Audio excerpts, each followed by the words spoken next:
di depan gedung DPR nomor 6 tahun Undang-undang Rasa di depan.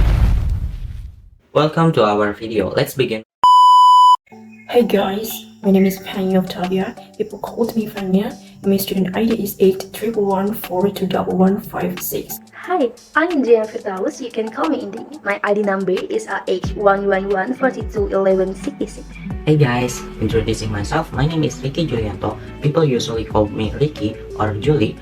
And my student number is 8111421211. Welcome to our video. Let's begin with understanding the definition of the head village. The head of village is government official of the village who has tasks, function, rights, and obligation, as well as the authority to manage the affairs of the village and carry out duties assigned by the central government and local government. The head of village is the executor of concurrent government affairs, and in their governance, they must adapt to the socio-cultural aspect which exists in each village. Based on data from the Central Bureau of Statistics, Indonesia has a total of 81,616 villages. Therefore, the socio-cultural characteristics in each village in Indonesia will vary diverse. The specific responsibilities and authority of the head village can be varied depending on the region and also local regulation. But generally, their role includes: one is for the administration of governance, second is to develop the community, third is head village also act as the dispute resolution within the community, fourth is to provide welfare and social services, 5 as a local representation to the higher level, 6 to implementing of the government policies, and also 7 to involve the community on decision making. It's important to note that the specific responsibilities and duties of the head village may differ across different regions within Indonesia, as the country is diverse and has decentralized governance system. In the history of development of regulation, the term of office of a village head often changes. In law number 19 of 1965, in Article 9, the term of office of village is regulated to the maximum of 8 years without provision for re-election.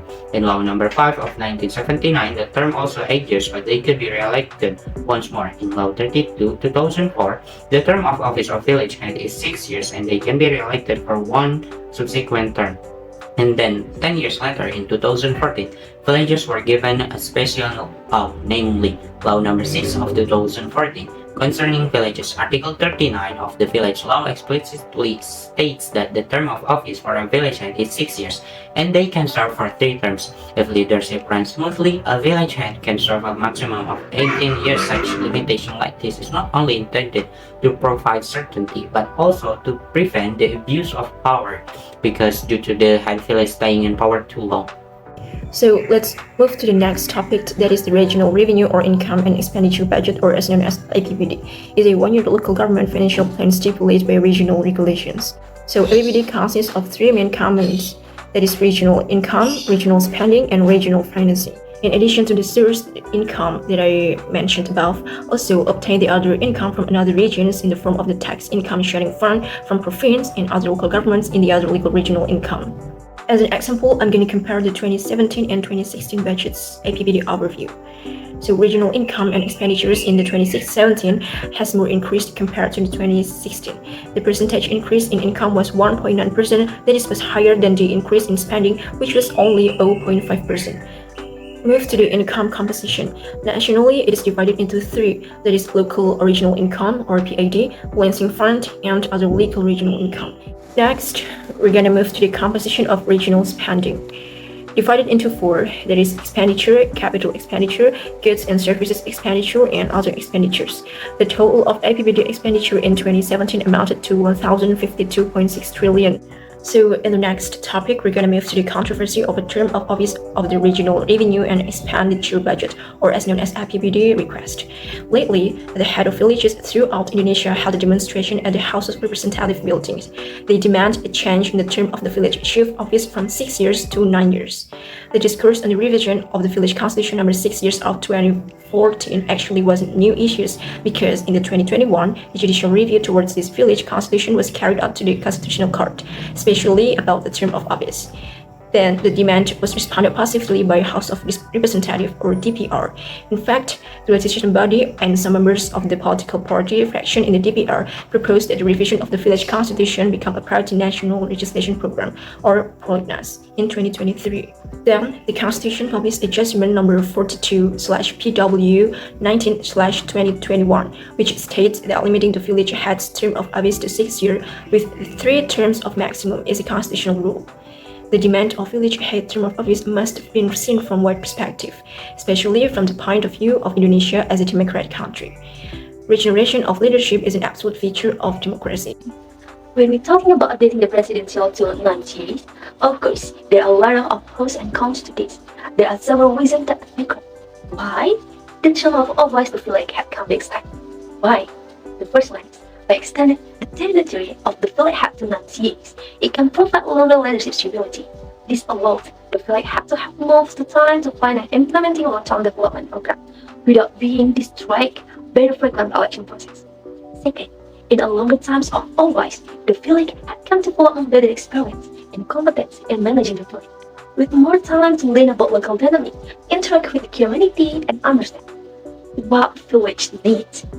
The village head can be more effective in making decisions and leading the village in a better direction. However, there are also several reasons underlying why the increase in the presidential term should not be carried out. 1. Long tenure can increase the rates of exercise, power, or abuse of power by the village head without adequate oversight mechanism in place. Additional terms of office could carry the risk for lack of accountability and transparency within the village leadership. 2. By extending the village head term of office, the frequency of village head election will also be reduced. This can reduce the opportunity for community participation in the village head election process and reduce the space for the village head candidates to emerge. 3.